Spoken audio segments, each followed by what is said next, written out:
Meta ordered to sell Giphy by UK antitrust authorities. The UK Competition and Markets Authority said on Tuesday that Meta's control of the popular search engine for GIFs, short, looping videos and animations, would reduce competition between social media platforms and had already removed one potential rival in the advertising market.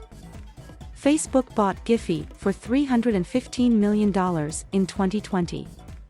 It was intending to integrate the service with Instagram, making it easier for people to find relevant GIFs for their stories and direct messages. Although far from the largest acquisition Meta has ever done, the Giphy acquisition is the company's first high-profile deal government officials have tried to reverse. The finding is a blow to Meta's aspirations amid intense antitrust scrutiny by governments around the world, and a potential red flag for other big tech companies pursuing acquisitions in this regulatory climate. In its initial announcement of the deal, Facebook had vowed to grant third parties the same level of access to Giphy's content as before. Less than a month after the acquisition was announced, however, the CMA said it was looking into it. After consulting with interested businesses and organizations, and assessing alternative solutions put forward by Facebook, the CMA has concluded that its competition concerns can only be addressed by Facebook selling Giphy in its entirety to an approved buyer, the CMA said in a statement. The tech company said Tuesday it disagreed with the CMA and was considering all options, including appeal. Both consumers and Giphy are better off with the support of our infrastructure, talent, and resources, a Meta spokesperson said. Together, Meta and Giphy would enhance Giphy's product for the millions of people, businesses, developers, and API partners in the UK and around the world who use Giphy every day, providing more choices for everyone. In its initial report published in August, the regulator said that Facebook's control over Giphy could allow it to cut off other social media sites' access to GIFs.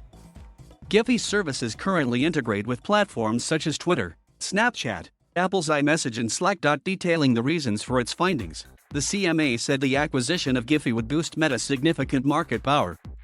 In addition to driving more traffic to its Facebook, WhatsApp, and Instagram platforms, it would allow the company to require competitors such as TikTok, Twitter, and Snapchat to provide more user data to access GIFs. The CMA also found that, before the merger, Giphy had launched innovative advertising services which it was considering expanding to countries including the United Kingdom. Giphy allowed companies, such as Dunkin' Donuts and Pepsi, to promote their brands through visual images and GIFs, and it could have competed with Facebook's own display advertising services. Facebook terminated Giphy's advertising services at the time of the merger, removing an important source of potential competition, the CMA said. The CMA considers this particularly concerning given that Facebook controls nearly half of the £7 billion display advertising market in the UK. It added that the dispute with UK authorities has already been costly for Meta. The CMA fined the company $70 million in October for repeatedly ignoring warnings and deliberately breaking its rules. The CMA said that Facebook had consciously refused to report all the required information during the Giphy investigation. Rob North, Wael Aziz, Brian Fung, and Kaya Yuriev contributed to this article. Thank you for watching. Please subscribe.